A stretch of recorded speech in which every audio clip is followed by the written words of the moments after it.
months na lang, 2024 na mga kapatid. Grabe, ang bilis ng taon na nagdaan. At i-claim na rin po natin mga kapatid na bago mag-end ang taon na ito ay puno ng pasasalamat at katagumpayan sa ating Panginoon mga kapatid. Ingat mga kapatid. At bago ang lahat, kinahanglan ko pang lahat na tumayo. Kinahanglan ko rin po si Brother Ron para sa ating mapipintuloy. Tayo huling lalapit sa Panginoon sa pamagitan ng panalangin. Kaya natin ang mga kapatiran sa Pilipinas sa Pilipinas sa ating pag-ibig. Diyos na makapangyarihan sa lahat sa aming pagsimula ang Panginoon. Nais po namin ang ilayaw ang Panginoon ang aming mga kasalanan na tunay na kami Panginoon kasalanan sa sinasabang pag-ibig. Pagkatawad po ang aming pagkulang ang pagkakamay. Kaya ang Panginoon ang namasang aming biyaya sa pagibig. Sa aming gawain ng Panginoon, dalangin po namin na ikaw ang pagilos ang kailangan at kaya ang Panginoon na yung kalulakihan ang pangyaringan at nagamang para sa amin.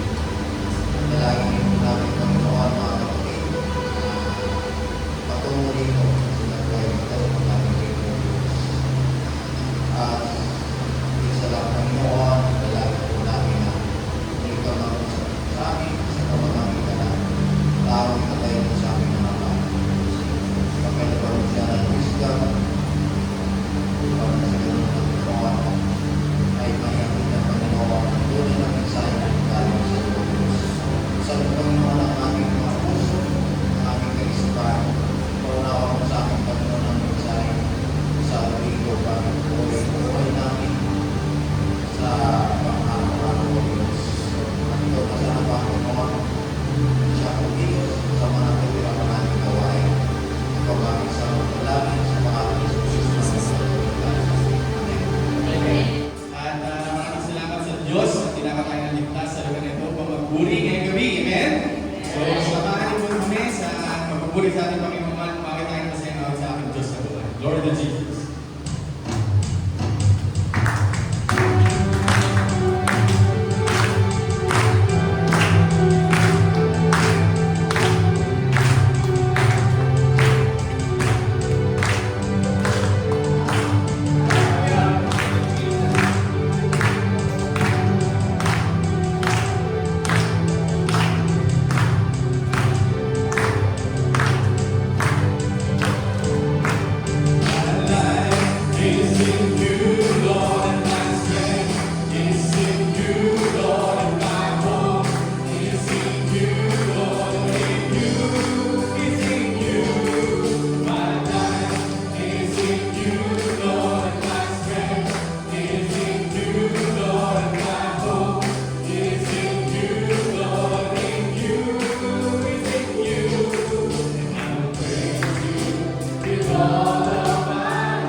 Glory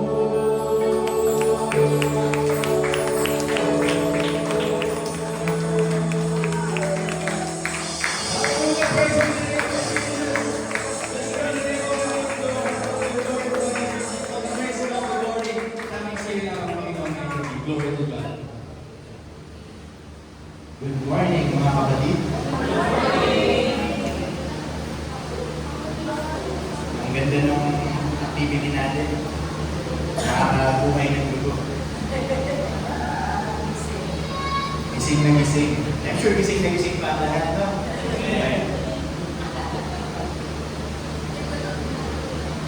Dapat tayo ay gising dahil salita ng Panginoon ang ating pakinggan. Amen? Sa oras po ito, tayo mo ipagsitayo. At meron po kayong mga Biblia, makibukas po kayo sa akin. Sa Psalms 103, verse 1. Ang sabi po rito, praise the Lord, my soul. All my being, praise His holy name. Manalangin po tayo lahat. Father God in heaven, in the name of Jesus, ipapasalamat po kami. Minsan pa, sa oras po ito na ikinagkaloob po sa amin. Salamat sa inyong pong presensya na sinamahan niyo po kami at pinaramdam niyo po sa amin na ang Diyos na pinaglilingkuran namin ay buhay, totoo, at alam namin na hanggang ngayon ay kasama ka namin. Right now, we are asking for your presence, Lord. Nabigyan niyo po kami, Lord, ng kaunawaan. Bigyan niyo po kami, Lord, ng buhay sa oras na ito upang hindi kami nantukin sa pakikinig ng inyong mga salita. And nawa, sa aming pong pakikinig, ay hayaan niyo po na inyong pong Santong Espiritu siya kumbi po sa aming mga puso at sa ganon ay ang aming pakikinggan ay maging transformational sa bawat isa po sa amin bilang mga Kristiyano. Lord, tulungan niyo po ang inyong pong lingkod na pagbahagi ng inyong pong mga salita with clarity, with authority, Lord, at sa ganon ay maging kapakipakinabang ito sa bawat isa po sa amin. Kayo na po ang humarap, Panginoon, kayo ang magsalita sa oras mo ito. At itago niyo po ang inyong pong lingkod sa oras na ito sa inyong pong lingkuran. Higit sa lahat, nananalangin kami ng enjoyment minsan pa sa oras na ito at alisin niyo po ang anumang espiritu ng antok in Jesus' name. In Jesus' name. At anumang magiging hadlang upang hindi kami makaunawa at makaintindi ng inyong pong mga salita sa oras mo ito. Maraming salamat at ito po ang pagsama at pagdalangin. In Jesus' name we pray. Amen and amen. Sige po, makakabalik po tayo sa ating upuan. At pwede po natin palakpakan ng malakas ang Panginoon. Praise God. Hallelujah. Ang pag-uusapan po natin ngayon, mga kapatid, ay praising like David. Okay? Pag-uusapan po natin yung mga best practices na matututunan po natin kay King David kung paano siya magpuri sa Panginoon. Lahat tayo kilala si David, diba? Na nasa Bible. Kasi mamaya yung David, kapitbahay naman. Iba po yun. Yung David na pag-uusapan po natin ay David na inanoy ni Solomon dahil pinili siya ng Panginoon. Sapagkat yung unang hari ng Israel na si King Saul ay pumalpak. Amen? Naalala niyo yung istorya na yan. And sa totoo lang mga kapatid, pag sinabing David at pag ginugil natin, talagang masasabi natin mga kapatid na si David ay isang prominenteng karakter sa Biblia. At meron siyang title. Ang title niya is si David is after a man after God's heart. Okay? So ibig sabihin si David ay malapit sa puso ng Panginoon.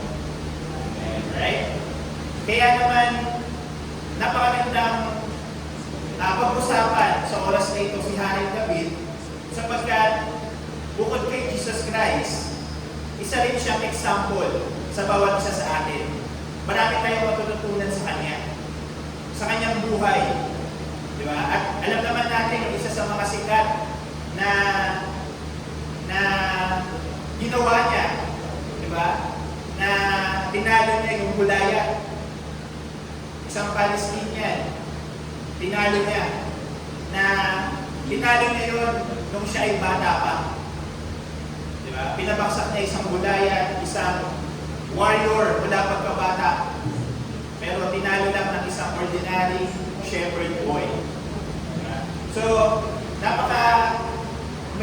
kung iisipin natin mga kapatid, si Haring David, si David, ay magandang pag-usapan. Sapagkat hindi lang siya isang bata na shepherd na pinili ng Diyos para maging susunod na hari ng Israel, hindi lang siya isang bata na tumalo kay Goliath, bagkos isa rin siyang hari na kung saan yung susunod, yung kanyang lineage, doon manggagaling yung Messiah. Doon manggagaling ang Panginoong Jesucristo. Amen? So, ano bang special kay David? Diba? Ang special kay David, mga kapatid, yun nga, sa kanyang manggagaling yung Messiah. Doon sa kanyang lineage, manggagaling ang Messiah. Na kung saan, yung Messiah na yun, alam naman natin kung sino. Ang ating Panginoong Jesucristo. Amen? Kaya, magandang pag-usapan yan sa oras na ito. So, bakit praise like David? Bakit kailangan natin matutunan yung pagpupuri ni David? Diba? So, bago natin simulan mga kapatid, ano ba yung praise? Ano ba yung pagpupuri? Diba? Ang pagpupuri mga kapatid, ang praise, ay isang napakahalagang parte ng pagsamba sa ating Panginoon. Diba? Sino ba ang isang Kristiyano na pupunta sa simbahan at hindi magpupuri sa Panginoon? Wala naman. Diba? Kung ikaw ay nagnanais na sumamba sa Panginoon, malamang isa sa mga gagawin mo ay purihin ang Panginoon. Amen? Bakit pupurihin ang Panginoon? Pupurihin mo ang Panginoon dahil meron siyang ginawang maganda para sa iyo.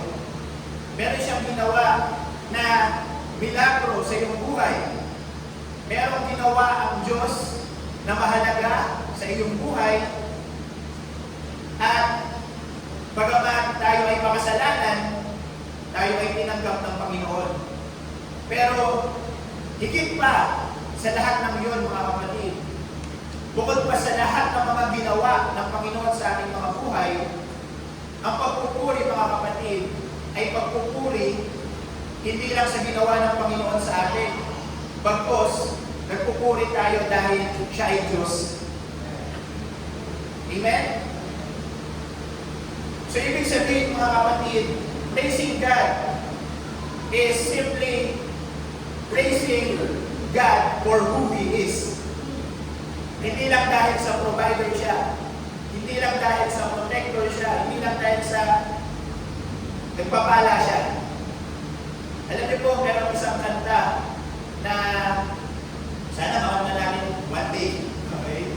Nasabi po dun sa kanta, bakit nga ba pinupuri kita? Bakit nga ba sinasamba ka? Bakit nga ba pinaglilingkuran? Bakit pinasasalamatan? Nais kong purihin ka dahil sa ikaw ay ikaw. Nais kong purihin ka di dahil sa mga himala. Nais kong purihin ka dahil sa ikaw ay ikaw. Mahal kita, O Diyos, dahil ikaw. Diba? Ang pagpupuri sa Panginoon hindi dahil sa mga himalang ginagawa niya sa atin, hindi dahil sa mga pagpapala na nararamdaman natin mula sa Kanya. Ang pagpupuri sa Panginoon ay dahil siya ay Diyos. Amen?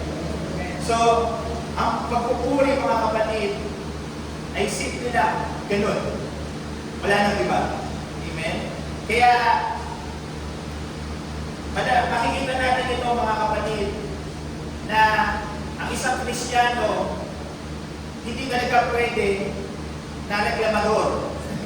Ang isang Kristiyano mga kapatid hindi pwede na isang Kristiyano na ang naririnig sa kanyang mga salita ay puro cursing.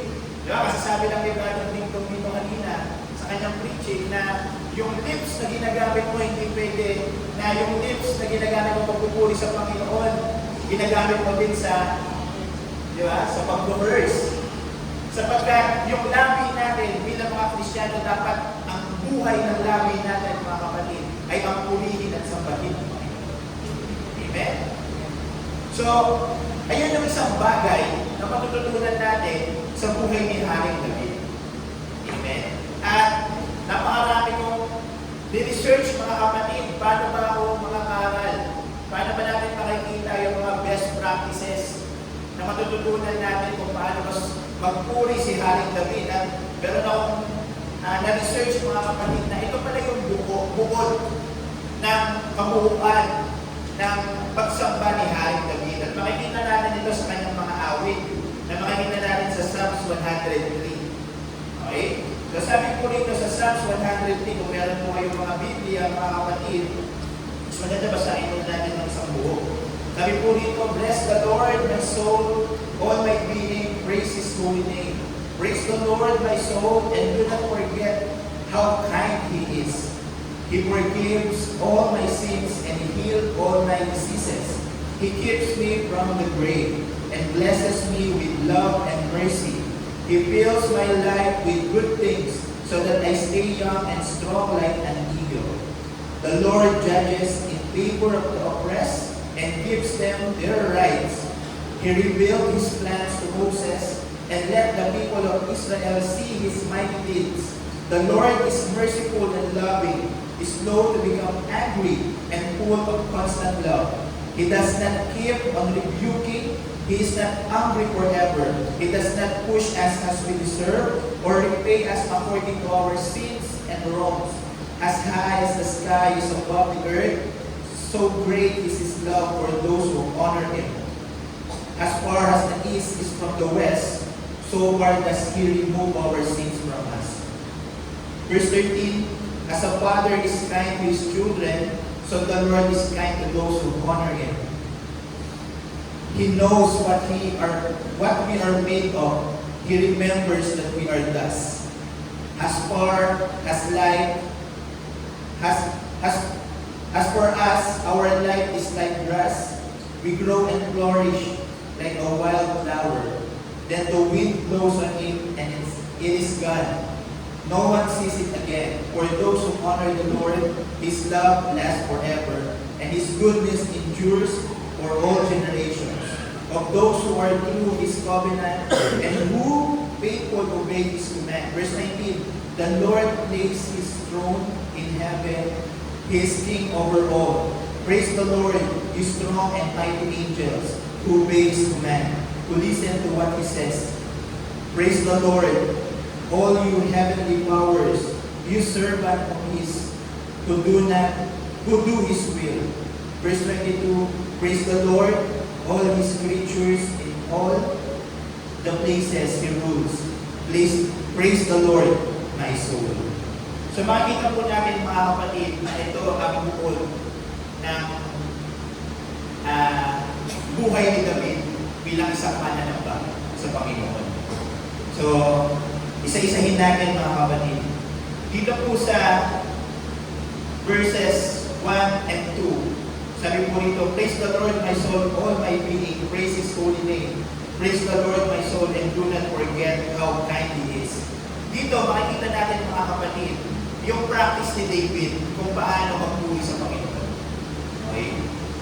Ano ba yung makikita natin dito? Ang makikita natin dito mga kapatid is, David challenged himself to praise God with his whole being and not forget God's benefits, His character, and His actions toward us. Ibig sabihin mga kapatid, dito sa verse 1 and 2, makikita natin mga kapatid na si David, nire-remind niya yung kanyang sarili na purihin ng Panginoon. Okay? China-challenge niya yung kanyang sarili na purihin ng Panginoon. China-challenge niya yung kanyang sarili na laging isipin yung lahat ng kabutihan ng Panginoon sa kanyang buhay. Bless the Lord, O my soul. Bless the Lord, O my soul. E nire-remind ni David sa kanyang sarili na purihin ng kanyang kaluluwa ang Panginoon. Sambahin ng kanyang kaluluwa ang Panginoon. Bakit, mga kapatid? Sapagkat napakadaming mga bagay na ginagawa ng Panginoon sa ating mga buhay. Amen? Sabi rito, hindi niya kinakalimutan yung mga benefits na natatanggap niya mula sa Panginoon. Mula dun sa character ng Diyos, sa pagkakakilala niya, at dun sa mga ginagawa ng Diyos sa kanyang mga buhay. Hindi yung kinakalimutan ni David. Ayun sinasabi rito. Kaya dito makikita natin na china-challenge ni David yung kanyang sarili. Bless the Lord, O my soul. Bless the Lord, O my soul. Di ba? And sinasabi dito mga kapatid, praise His holy name, and bless the Lord, O my soul, and do not forget how kind He is. Alam niyo po mga kapatid, si Haring David, napakadaming mga bagay na ginagawa ang Panginoon sa kanyang buhay at hindi nakakalimutan ni Haring David yun. Si Haring David, mga kapatid, sinabi ko nga po sa inyo, buhay niya na ang purihin ng Panginoon. Nasa kanyang dugo na, simula nung pagkabata pa lang siya, naaalala niya na kung gaano kabuti ang Panginoon. At meron pong verse sa Bible, mga kapatid, na nagpapakita ng ganong ugali ni David. At makikita natin ito sa 1 Samuel chapter 17, verse 34 to 37. Ito yung istorya, mga kapatid, na kung saan ay si Haring David, hindi pa pala siya hari that time, si David, mga kapatid, ay nasa isang lugar na kung saan naghanap yung Palestine at saka yung Israel. Okay? Di ba ngayon merong gera between Palestine at saka Israel? Philistine. Okay? Philistine. Okay? Ito yung time, mga kapatid, na nagharap sila. Ngayon, alright, si David, siya ay shepherd boy na inutusan ng kanyang ama na magdala ng pagkain sa kanyang mga kapatid.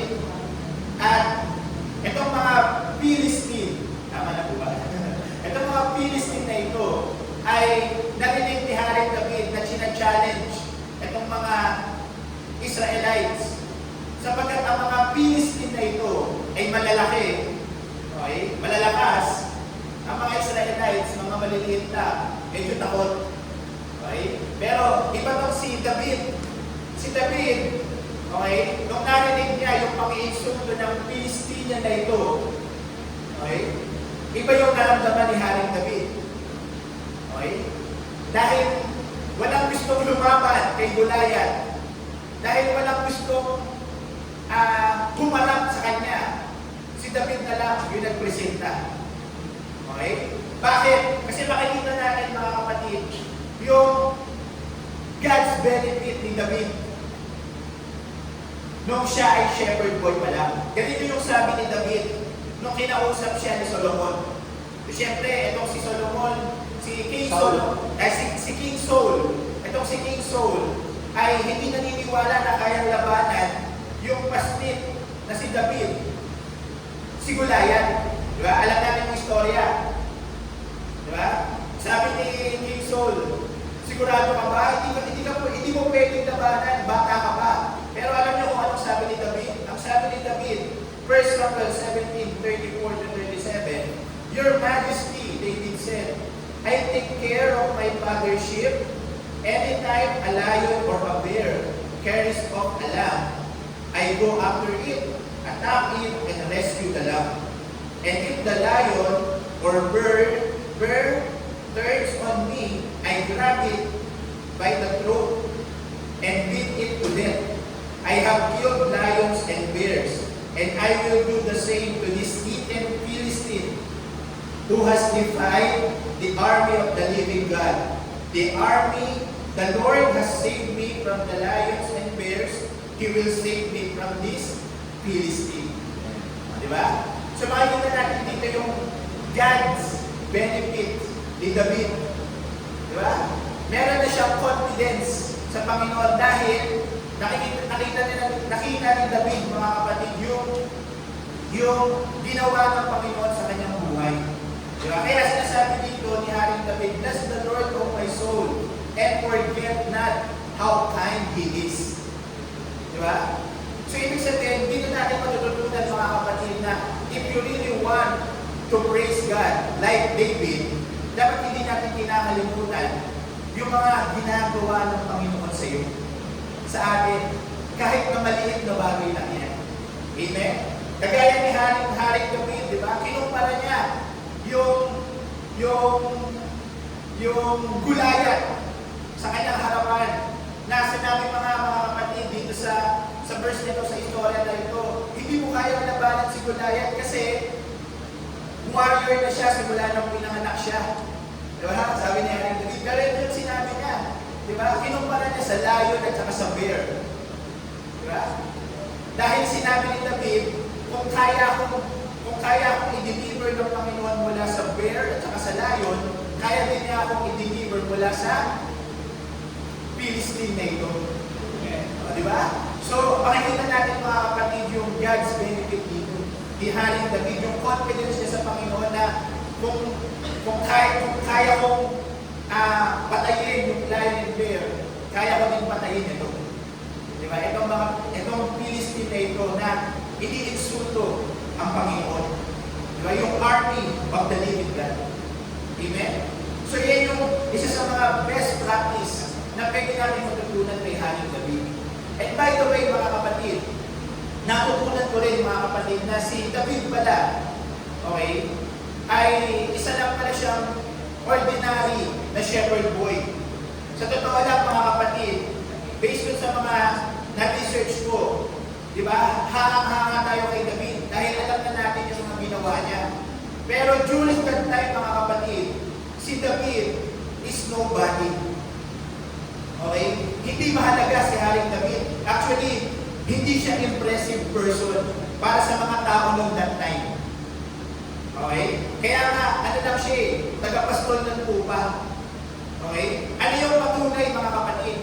Kung babasahin natin, mga kapatid, yung 1 Samuel 16:12, nung si Haring Saul nga ay sumablay sa Panginoon. Di ba? Umalis na yung Espiritu ng Panginoon sa kanya.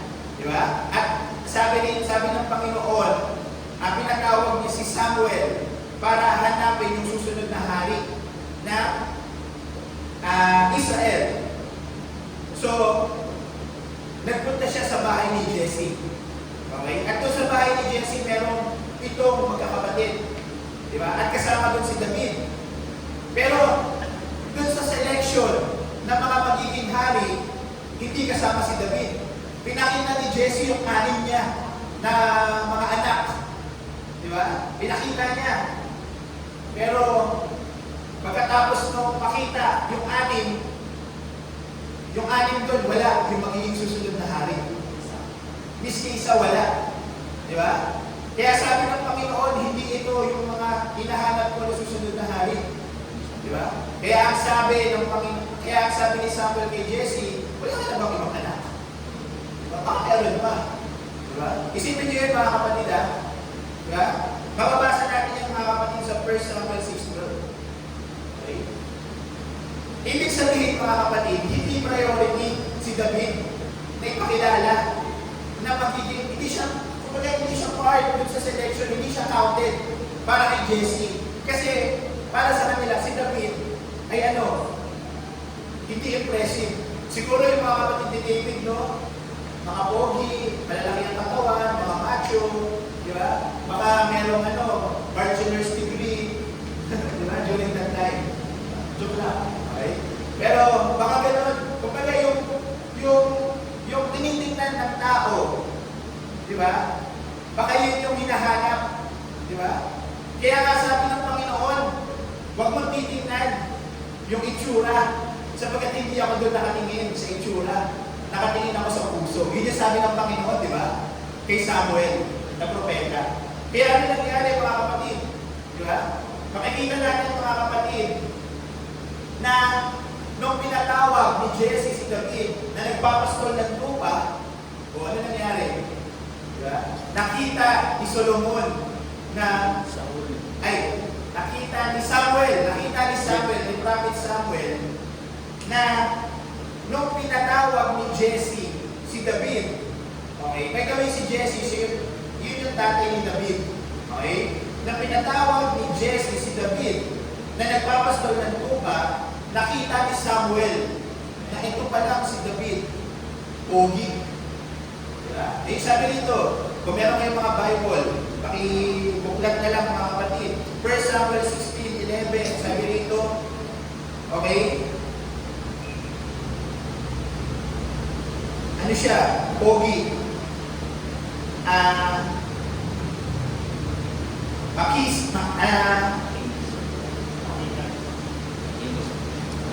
Hindi lang manikas. Mapungay ang mga mata. Yan. Mapungay ang mga mata. Sparkled eyes. Eh, nakita ni Samuel. At nung nakita ni Samuel yun, biglang sabi ng Panginoon, siya na ang susunod na hari. Diba? Tapos inanoy, diba, ni Samuel si David para maging next king. Ano pong ibig kong sabihin, bakit ko kinuwento ko yung bagay na yan, mga kapatid? Kinuwento ko yung bagay na yan, mga kapatid, sapagkat ang pagpupuli sa Panginoon, hindi importante yung kalagayan mo sa buhay. Diba? The reason why the Lord is pleased kay David, sapagkat hindi mahalaga kay David yung katayuan niya sa buhay para purihin at magtiwala sa Panginoon. Nagpupuri at nagtitiwala si David sa Panginoon sapagkat yun yung pagkakakilala niya sa Panginoon na dapat siyang purihin at sambahin. Amen? Kaya nga, kahit nung time na kung saan nakikinig siya dun sa bakbakan between Philistine at saka Israelites, kahit yung mga kapatid niya walang bilid kay David eh. Diba? Pero nung marinig niya yung pag-iinsulto ni Goliath dun sa Diyos na pinaglilingkuran niya, tumindi yung bugso ng damdamin niya na patayin yung tao na nag-iinsulto sa Diyos na pinaglilingkuran niya. Bakit? Kasi si David, he is someone who is praising God kahit na siya ay isang ordinaryo shepherd boy lang. Kahit na walang nakakapansin sa kanya. Ibig sabihin, character na ni David, ang purihin ng Panginoon, may nakakita man sa kanya o wala. Amen? Kahit na hindi impress yung mga tao sa kanya, he is still praising God. He is still worshiping God. Dun sa lahat ng mga ginagawa ng Diyos sa kanyang buhay, nakikita ni David yun. And he worship and praise God sa kanyang buhay. Amen? Palakpakan po natin ang Panginoon. At doon, sa kanyang pagpupuri, doon naiiba si David. At matututunan natin dito mga kapatid, na in order for us to become different, makikita yun sa ating pagpupuri sa ating Panginoon. Amen? Hindi mahalaga kung anong katayuan mo sa buhay ngayon. Hindi mahalaga kung anong sitwasyon mo sa buhay ngayon. The most important thing right now is how you praise God despite of your situation. Diba? Makikita natin yan dito. Another thing na matututunan natin mga kapatid kay King David is balik tayo sa Psalms. Psalms 103, verse 3 to 7. Sabi rito mga kapatid, He forgives all my sin and heals all my diseases. He keeps me from the grave and blesses me with love and mercy. He fills my life with good things so that I stay young and strong like an Iyo. The Lord judges in favor of the oppressed and gives them their rights. He revealed his plans to Moses and let the people of Israel see his mighty deeds. Dito makikita natin mga kapatid, yung pagpoproclaim ni David dun sa ginagawa ng Panginoon sa kanya. Okay? Ano yun? Okay? Number one is he forgives his sin. Okay? Habang tumatagal mga kapatid, di ba? Alam naman natin yung nangyari kay Haring David. Pagkatapos siya talunin si Goliath, di ba? Doon na nagsimula mga kapatid yung yung kumbaga, journey niya sa pagiging hari. From warrior na dumalo kay Goliath, ang sunod na nangyari doon ay siya ay naging musician ni King Saul. Dahil si King Saul, nung nawala sa kanya yung Espiritu ng Panginoon, siya ay pinahalian na ng mga masasamang Espiritu. At sa pamamagitan ng harp, di ba, na pagtugtog ni David, di ba, umaalis yung masamang Espiritu na yun. Di ba? Ano pa nangyari kay King David? Kung babasahin natin yung Book of Samuel na yan mga kapatid, unti-unti natin matututunan mga kapatid na ang daming pinongkor, ang daming battle na pinagtagumpayan ni David. Diba? Para siya ay maging successful na hari ng Israel. Diba? Alam natin yun. Diba? At dun sa journey niya mga kapatid, sa pagiging hari niya, talaga namang naging siya, matagumpay na hari.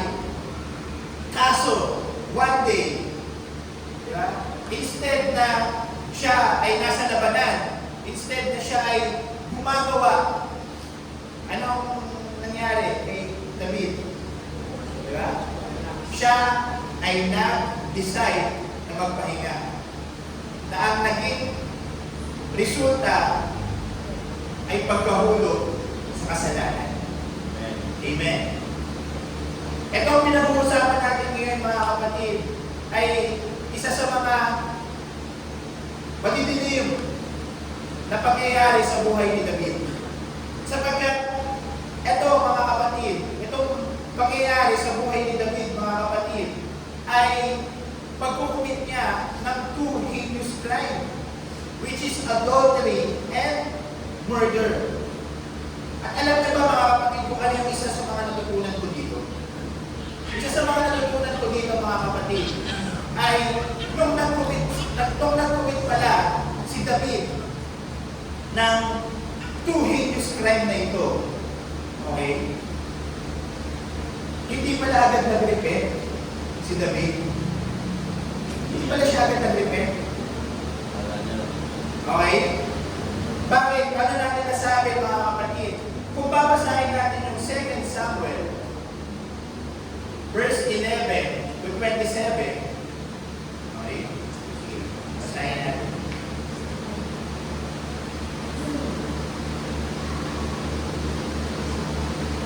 Sabi dito, 2 Samuel.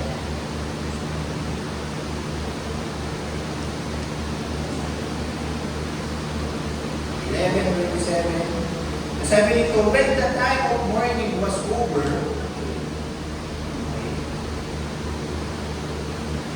David had her brought to the palace. She became his wife and bore him a son. Okay. Sino yung tinutukoy dito mga kapatid?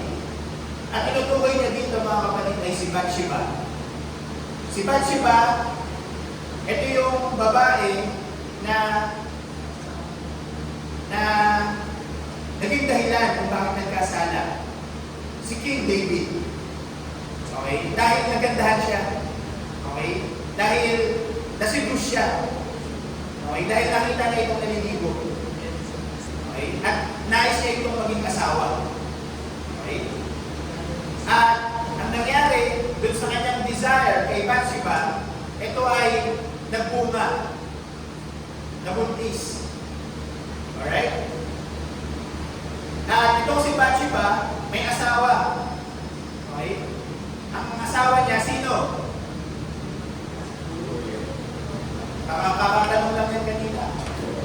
Kapitan niya ni David, si Uriah. Alright?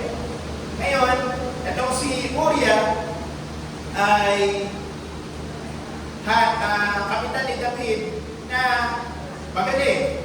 Diba? Lagi nangyayari sa mga labanan.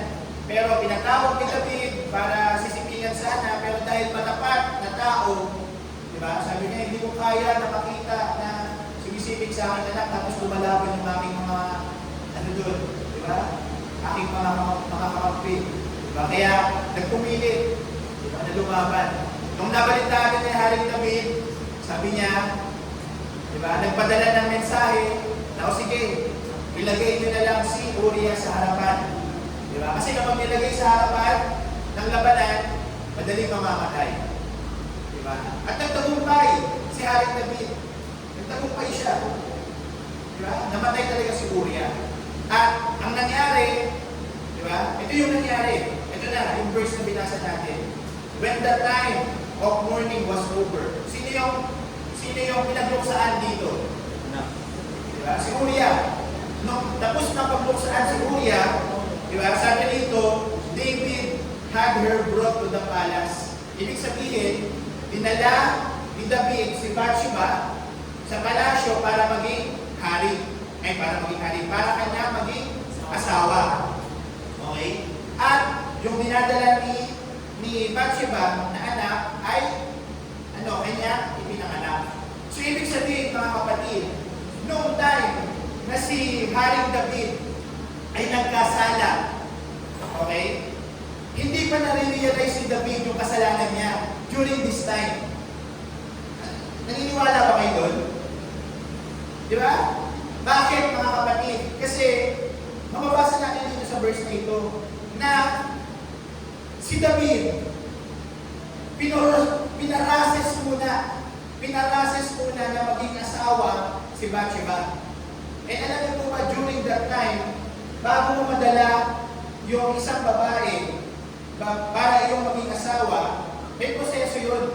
Hindi agad-agad, syempre magpapakasal ka, di ba? Meron pa yung mga seremonya.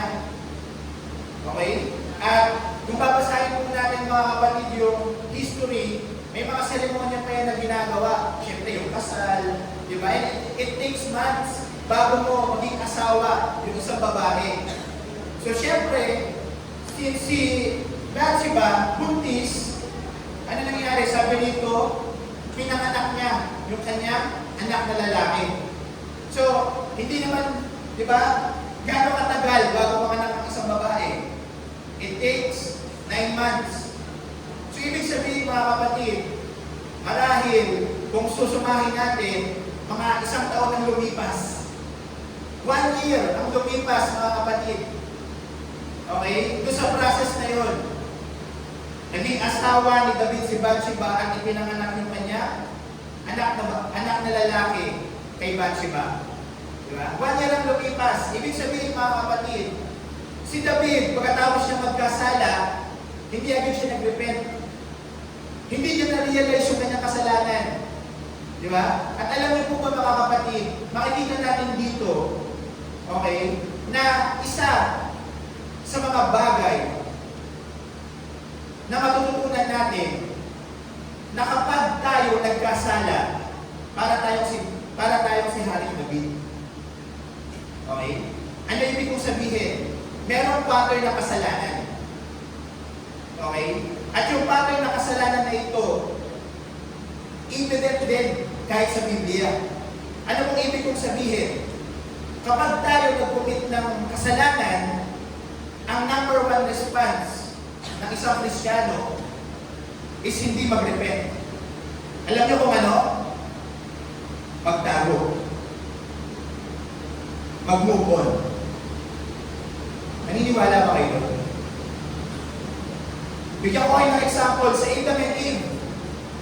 Di ba? Sabi ng Panginoon, huwag mong kakainin yung bunga ng pagkaalam, yung bunga na nasa puno ng pagkaalam ng mabuti at masama. Di ba? Pero sinuway nila yun. Kinain pa rin nila. Nung nagkasala sila, di ba? Ano yung next na nangyari sa kanila? Di ba nagtago? Yun yung pattern ng kasalanan. Kapag meron tayong nagawa na kasalanan, pag meron tayong nagawa na pagkakamali against God, number one na ginagawa natin is to hide, to move on. Amen? Kaya nga mga kapatid, delikado talaga sa isang Kristiyano ang naliliban sa gawain. Kasi mamaya, nagtatago na pala. Hello? Diba? Huwag natin isa walang bahala ang pagkaliban ng mga katabi mo sa oras na ito. Sapagkat hindi natin alam yung kalagayan nila sa pang-araw-araw nilang buhay. Mamaya, yung pagkaliban pala sa gawain, dahilan pala yun para magtago sa Panginoon. Para mag-move on doon sa kasalanan na gawa nila. Dahil doon sa guiltiness nila. Isipin nyo na lang mga kapatid, si Haring David ganun. Bakit? Paano natin nasabi? One day kasi mga kapatid, si Haring David, akala niya okay na yung kasalanan na ginawa niya. Nakatago na. Bakit? Kasi he is trying to move on. Pero isang araw, okay, dumating si Prophet Nathan. Diba? Dumating si Prophet Nathan. Basahin natin mga kapatid. Okay? 2 Samuel chapter 12 verse 1 to 4. Okay? Ang sabi dito, nung dumating si Prophet Nathan, hindi agad sinabi ni Prophet Nathan yung kasalanan ni David. Nagkwento muna siya.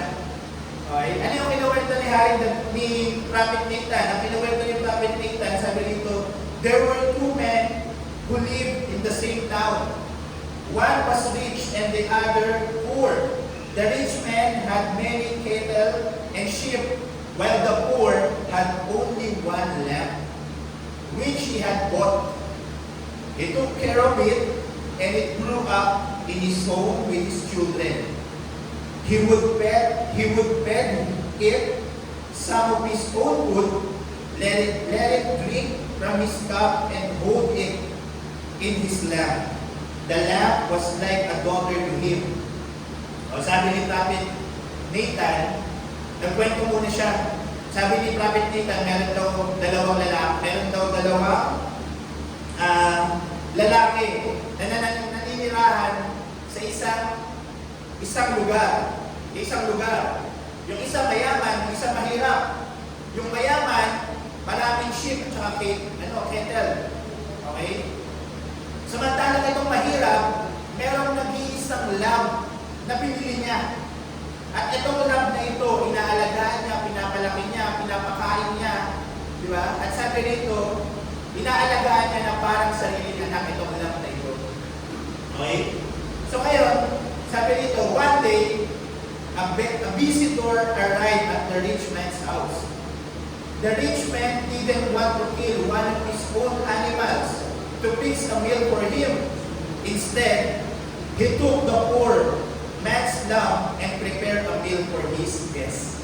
So, doon sa kwento ni Prophet Nathan, sabi, isang araw daw, merong dumating na bisita itong mayaman. Kaso itong mayaman, ayaw niya magpatay ng hayop para sa kanyang bisita. Kaya ang ginawa, kinuha niya yung lamb ng mahirap at yun yung ginamit na pagkain dun sa kanya bisita. Alam niyo mga kapatid, dito ko napatunayan na talagang si Haring David ay inaakala niya na naitago na niya yung kasalanan na kanyang ginawa. Sapagkat nung narinig niya yung kwento na yun, ang response niya ay ito. Okay, notice mga kapatid. Ang response niya, nasa 2 Samuel 12:5-6. Sabi nito, David became very angry at the rich man and said, I swear by the living Lord that the man who did this ought to die, for having done such a cruel thing, he must pay back 4 times as much as he took. So ibig sabihin, nung narinig ni Haring David yung kwento ni Prophet Nathan, okay, na itong mayaman, kinuha yung nag-iisang lamb ng mahirap, naghalit talaga siya. Sabi niya, Dapat mamatay ang tao na yan. Di ba? At dapat ibalik ng 4 times dun sa mahirap kung ano yung kinuha nung mayaman na yun. Alright? So, notice mga kapatid, di ba? Na ano talaga siya, kumbaga parang naapektuhan si Haring David, pero at the same time, di ba? Wala siyang any idea mga kapatid. Okay? Doon sa tinatawag na kasalanan, na yun na pala yun. Nagets ba natin mga kapatid? So, anong gusto kong sabihin dito mga kapatid? Okay? Si Haring David, makikita natin dito na he is really trying to move on. He is really trying to move on. Okay? At ang number 1 response talaga natin when we sin against God is not to repent, but to hide. Amen? Lagi natin tatandaan yan. So, sabi pa rito mga kapatid, we don't realize our sin naturally until someone told us what we did. Okay? May mga kasalanan tayo na ginagawa na hindi natin na-realize kasalanan pala yun until someone convicts us na mali yun. At ganun yung nangyari kay Haring David. Di ba? So, nung narinig yun ni Haring David, nagalit siya, sabi dapat mamatay yung taong yun. Di ba? Yung naging baksak ni Prophet Nathan kay Haring David is this. Di ba? 2 Samuel 12:7, you are that man. Di ba? You are that man. So ano po ibig kong sabihin mga kapatid? Nathan told David his sin.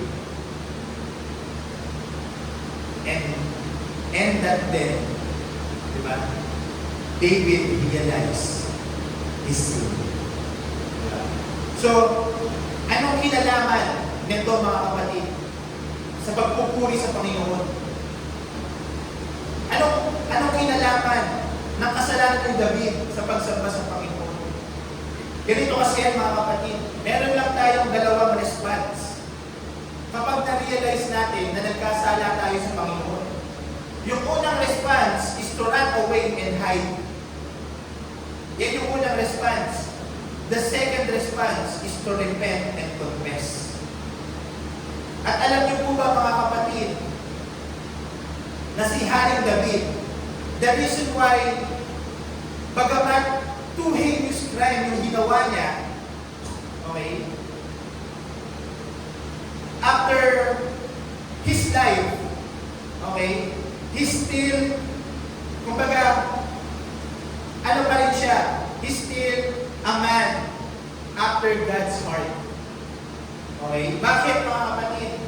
Because ang response ni David kay Nathan, nung sinabi ni Nathan na you are that man, tapos inisa-isa ni Nathan yung kasalanan niya. Di ba? Inisa-isa niya yung kasalanan niya. At the end, nung sinabi ni Prophet Nathan, ang naging response ni David is this, sa 2 Samuel 12:13. Ang sabi niya, I have sinned against the Lord. I have sinned against the Lord. And nung sinabi yun ni Haring David, doon nagsimula yung kanyang journey towards repentance.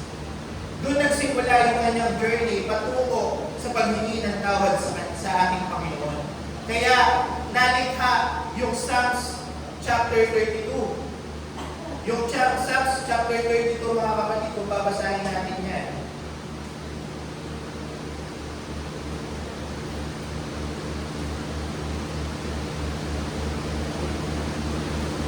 Sabi dito, happy are those whose sins are forgiven, whose wrongs are pardoned.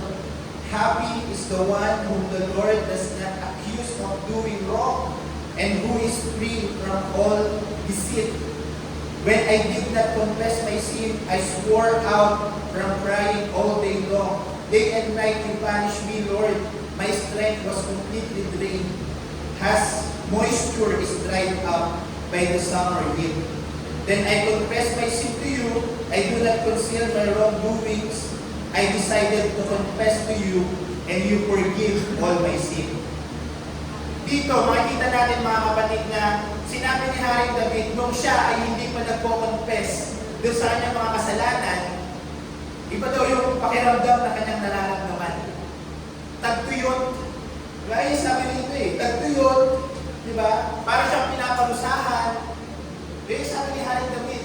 Pero nung nagsimula daw siya na mag-confess ng kanyang kasalanan, naramdaman niya na siya ay pinatawad. Siya ay pinapatawad sa kanyang mga kasalanan. Amen? Diba? So, ano pang sabi nito ni Haring David? So, all your loyal people should pray to you in times of need. When a great flood of trouble comes rushing in, it will not reach them. You are my hiding place and you will save me from trouble. I sing aloud of your salvation because you protect me. The Lord says, I will teach you the way you should go. I will instruct you and advise you. Don't be stupid like a horse or a mule, which must be controlled with a bit and bridle to make it submit. The wicked will have to suffer, but those who trust in the Lord and protected by His constant love, you that are righteous, be glad and rejoice because of what the Lord has done. You that obey Him, shout for joy. Diba? So makikita natin dito mga kapatid na yung mag-confess at saka yung paghingi ng tawad ni Haring David nagbigay sa kanya na kaginhawaan sa kanyang buhay. Pero isipin niya lang mga kapatid, after a year, di ba? Feeling niya tagtuyot siya. Di ba? Isipin pa natin mga kapatid, nalikha ni Haring David yung Psalms 151. Anong meron sa Psalms 151? Ito yung sa Psalms 151, dito natin makikita yung kinakanta natin. Pray with me a clean heart, O God, and renew your right spirit within me. Cast me not away from your presence so long. Take not thy Holy Spirit from me. Diba? Doon natin makikita yun sa Psalms 51. Diba? Hindi na natin babasahin. Hinahanap na kayo Psalms 51. Psalms 51. Yun yung prayer of forgiveness. Psalms 51. Yeah. So, ibig sabihin mga kapatid, repentance and confession, okay, is part of our praise. Do you want to praise like David? We need to repent and confess. Bakit? Bakit kailangan natin mag-repent and mag-confess? Because admitting that you sin against God is submitting to God's sovereign power. Not just you submit to God's sovereign power, but you acknowledge His standard and His will. So, ibig sabihin mga kapatid, napiplease ang Panginoon kapag ina-acknowledge natin na tayo ay nagkasala sa Kanya. Ibig sabihin mga kapatid, yung ating pagko-confess is part of our praising God. Ano ba ibig sabihin ng praising mga kapatid? Ibig sabihin ng praising sa layman's term is saying good things about something and someone or someone. Di ba? It's all about approval and admiration. Di ba? Yun ibig sabihin. Pero ang ibig sabihin din mga kapatid ng praising, okay, sa malalim na spiritual world, okay, it's all about confessing that you cannot do it alone. Ibig sabihin, when we accept that we need God, we are praising Him. If we accept through our mouth that we need Him in our lives, we are praising Him. Napapupunihan natin ang Panginoon. Bakit? Kasi we acknowledge His sovereign power. Alam niyo ba yung sovereignty ng Panginoon? Kalat yan sa buong mundo. Di ba? Pero nagmamanifest yung sovereign power ng Panginoon sa ating mga buhay kung i-acknowledge natin that you are nothing without Him. Amen? That you cannot live on your own. Kaya ano nangyayari mga kapatid? Ang nangyayari is you, instead of you hiding, instead of you running, you come to God to repent and to confess. Diba? Kasi kapag nagsimula ka kasi mga kapatid na tumakbo sa kabila ng mga kasalanan, na nagawa mo, nagiging ma-pride tayo nun. At hindi mo ina-acknowledge yung kapangyarihan ng Diyos. At hindi na-please ang Diyos doon. Gets ba natin mga kapatid? That's why our praise to God, mga kapatid, yung pagpupuri natin sa Panginoon, dapat talaga may kasama na pag-repent at pag-confess. Amen? At kapag sinabing repentance at pag sinabing confession, it is from your mouth. Diba? It is from your mouth. Kinakausap natin ang Panginoon. Praise God. Pwede mo ba natin palakpakan ang Panginoon? Hallelujah.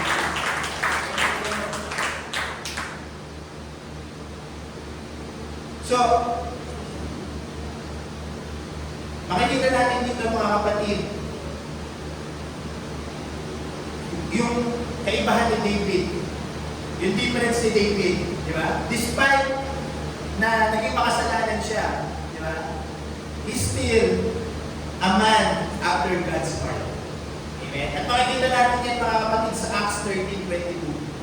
Acts 13:22. Ang sabi sa Acts 13:22, after removing him, yung him na tinutukoy dito si King Saul, God made David their king.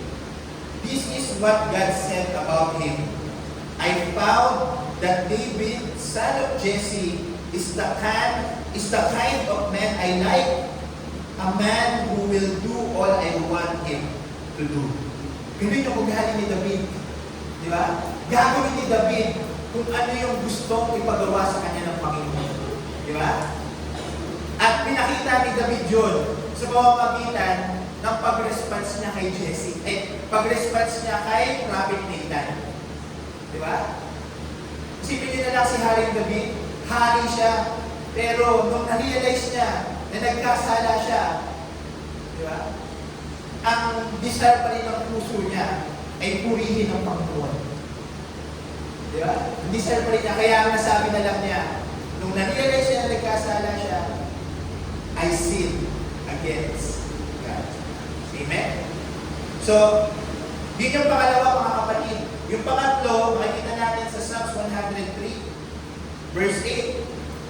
Okay? Sabi po dito, the Lord is merciful and loving, slow to become angry, and full of constant love. Okay? Dito makikita natin mga kapatid na yung experience ni David, in order for us to praise God, okay, kagaya ni David, kailangan punihin natin ang Panginoon based dun sa character na pagkakakilala natin sa Panginoon na na-experience natin sa ating mga buhay. Di ba? Si David, na-experience niya na the Lord is merciful and loving, is slow to become angry, and full of constant love. Di ba? Yun yung na-experience niya. Kaya, nauunawaan talaga ni David yung character ng Diyos kasi yun yung na-experience niya sa Panginoon. Diba? At alam niyo po ba mga kapatid, kung ano yung nauunawaan natin na character ng Diyos, yun yung bagay na kaya natin i-describe sa Panginoon. Kung ano yung pagkakaunawa mo sa Panginoon, yun yung lalabas sa labi mo. Kung ano yung na-experience mo na ginawa sa iyo ng Panginoon, yun yung lalabas sa labi mo. Amen? At sa mamamagitan yun, sa mamamagitan nun, ng mga experience mo kung gaano kabuti, kung gaano kakamahal ng Panginoon, di ba? Doon mo na mapupurihan, nasasamba ang Panginoon. Amen? Paano ka mapupuri sa Panginoon? Di ba? Kailangan ba mayroong back-up music? Kailangan ba mayroong magaling na singer? Sa totoo lang mga kapatid, hindi natin kailangan yun para magpuri sa Panginoon. Yung experiences lang ng bawat isa, based yun sa na-experience mo at pagkakaunawa mo, sabay-sabay nating banggitin sa oras na ito. Mararamdaman na natin yung pagkilos ng Panginoon sa gabing ito. Hindi natin kailangan ng tugtog, sa totoo lang. Di ba? Sabay-sabay lang tayo magpuri. Purihin natin ang Panginoon base dun sa nararamdaman mo na ginawa sa iyo ng Panginoon. Base dun sa God's benefit na naalala mo na ginawa sa iyo ng Panginoon. Sabay-sabay natin yung gawin. Mararamdaman mo yung tunay na pagpupuri sa Panginoon. Okay? Lagi natin tatandaan mga kapatid, your understanding about God today is your confidence for tomorrow. Ano po ibig kong sabihin? Yung pagkakaunawa mo sa Panginoon ngayon, sa oras na ito, yun yung confidence mo bukas. Ibig sabihin, kung ngayon, naunawaan mo na ang Diyos ang provider, kung darating yung bukas at walang malaka, confidence mo na ang Panginoon nagpo-provide para sa iyo. Hindi mo kailangan mag-worry, hindi mo kailangan magsabi ng masasamang salita bilang isang Kristiyano dahil alam mo sa sarili mo na kahit walang-wala ka ngayon, ang Diyos ang magpo-provide sa iyo. Ibig sabihin, your understanding today about God is your confidence for tomorrow. Oo, ngayon, iniligtas ka ng Panginoon.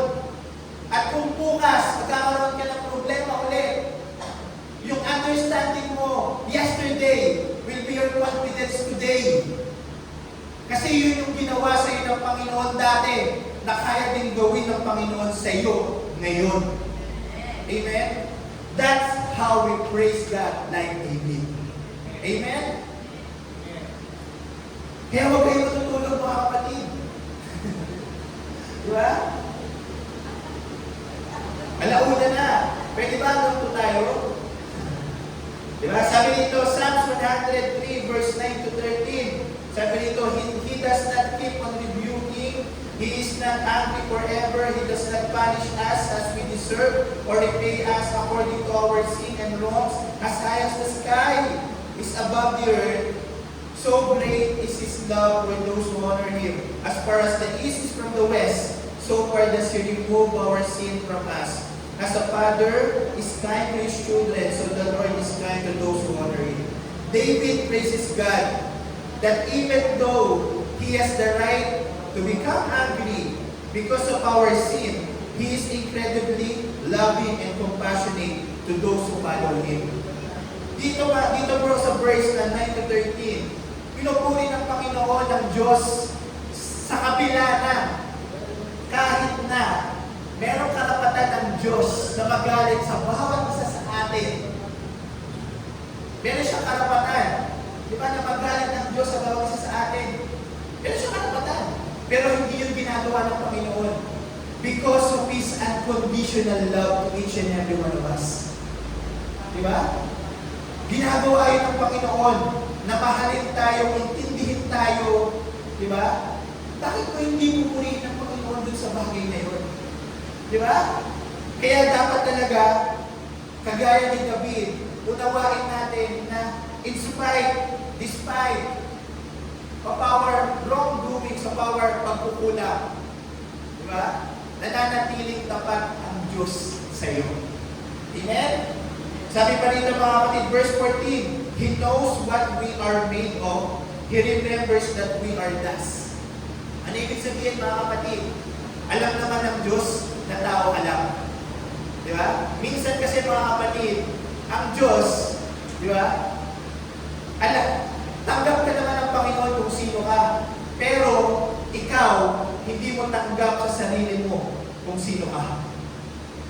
Nagas ba natin mga kapatid? Minsan nakala natin, ang gusto ng Panginoon sa atin, perfect tayo.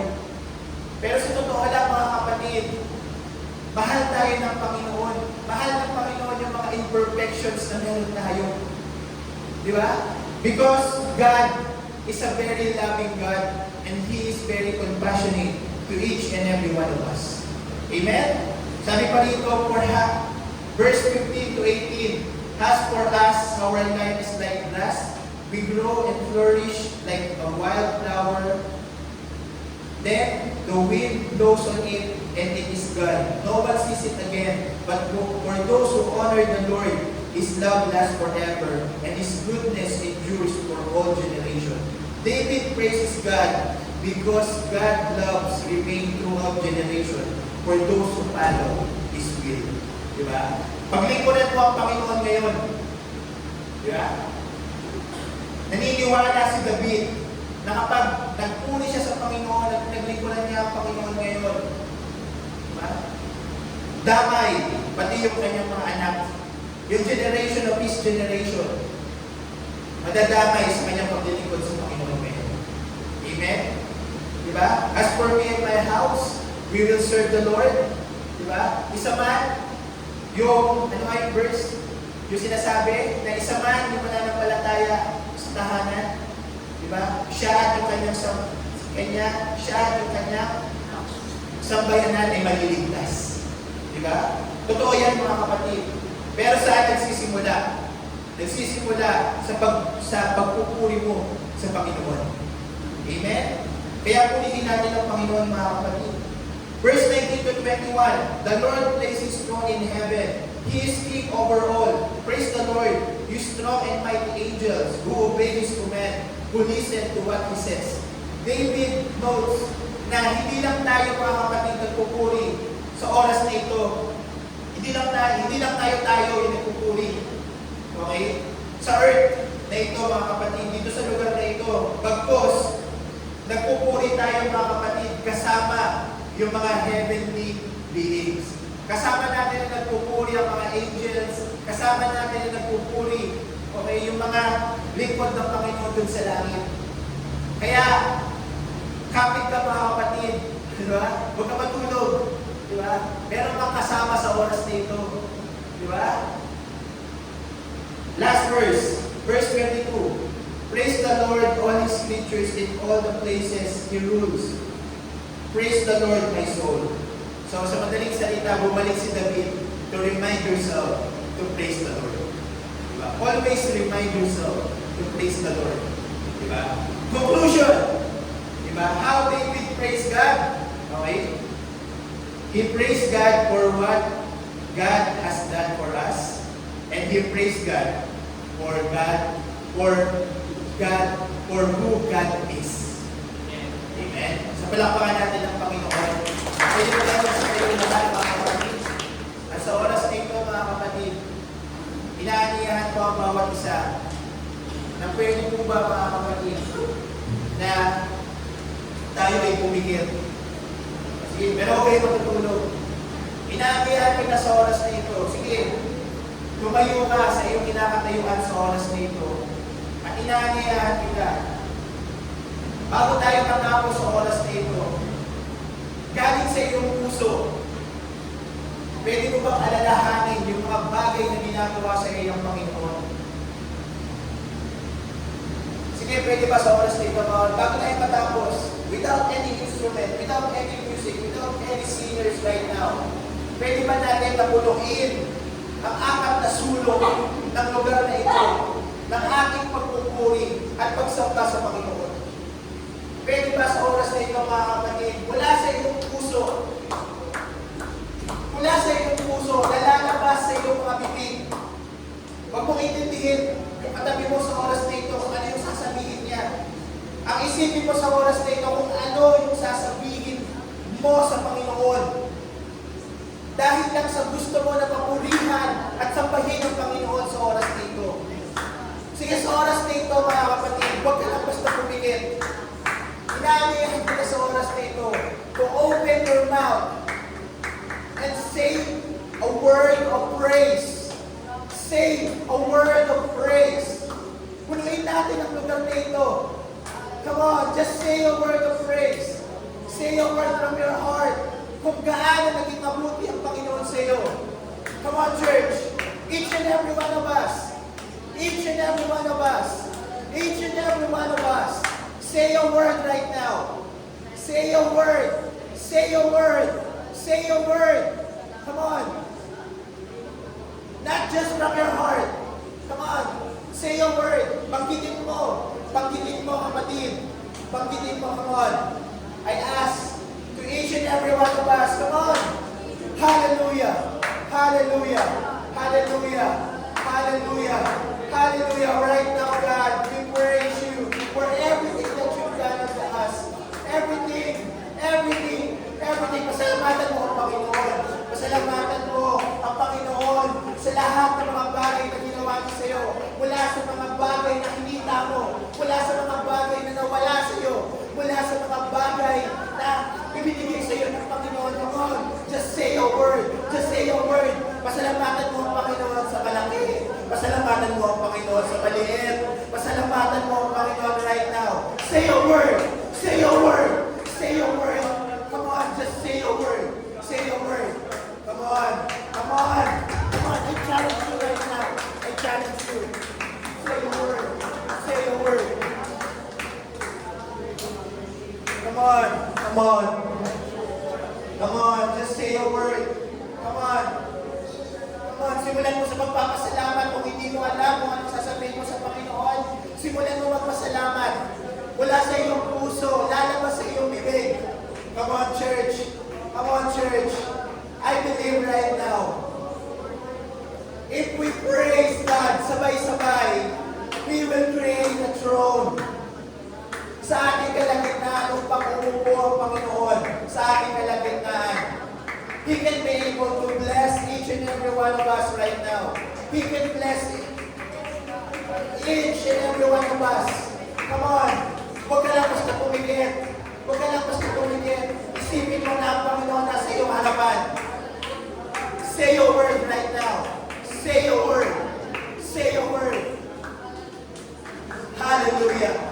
Hallelujah. Oh God, you are so good to each and every one of us. Kinuha ko kami mula sa putikan. At ngayon nandito kami at kinikilala ka namin. You are appointed, each and every one of us. You are selected, each and every one of us, Panginoon. Hindi kami karapat-dapat, pero nandito kami sa oras na ito at naglilingkod sa inyo. Thank you. Thank you so much, God. At right now, Lord, tingin mo ang papuri ng iyong mga people sa oras na ito. Right now, God, we are asking, Lord, for your presence as we praise you and glorify you right now. This morning. Come on, church. Come on, church. Come on, church. Huwag kang tamarin. Huwag kang tamarin. Come on. Hallelujah. Hallelujah. Hallelujah. Come on, church. Come on, church. Come on. Maniwala ka man sa akin o hindi, matatanggal ang antong mo. Once you praise God right now, tatanggalin ang antong mo, yung pagpupuri mo sa Panginoon. Tatanggalin yung kahinaan mo right now. If you start praising God with your mouth, not in your mind, but in your mouth. Come on. Come on. Kung hindi mo alam yung sasabihin mo, just thank God. Just thank God right now. Just thank God. Kung hindi mo alam yung sasabihin ko, ulit-ulitin mo, magpasalamat ka sa Panginoon. Ulit-ulitin mo, magpasalamat ka sa Panginoon. Come on.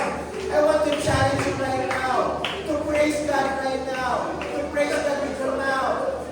Come on, church. Huwag ka lang basta tumayo at tumigil.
Lord,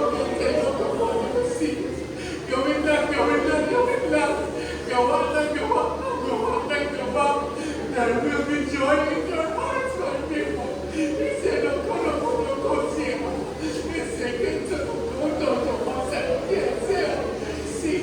seek the Holy Spirit every time and I will be with you. I will be with you, my people. Instead of don't need to worry, don't need to worry. Instead of everything, I conquer everything. Consider I give you everything you need. I give you everything you need. Consider Oh, yes, Lord. Hallelujah, hallelujah. Come on, let's give God a clap offering right now. Come on. Come on. Come on. Hallelujah. Hallelujah.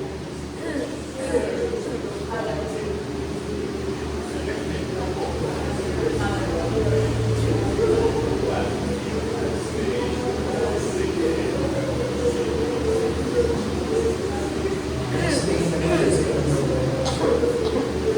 Stay. Let's just stay in the presence of the Lord.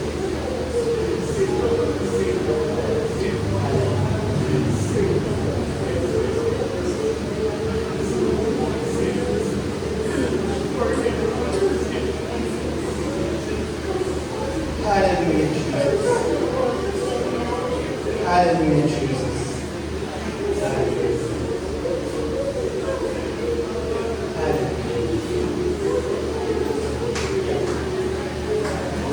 Here, one church once again, let's give God the offering. I worship the King, sir.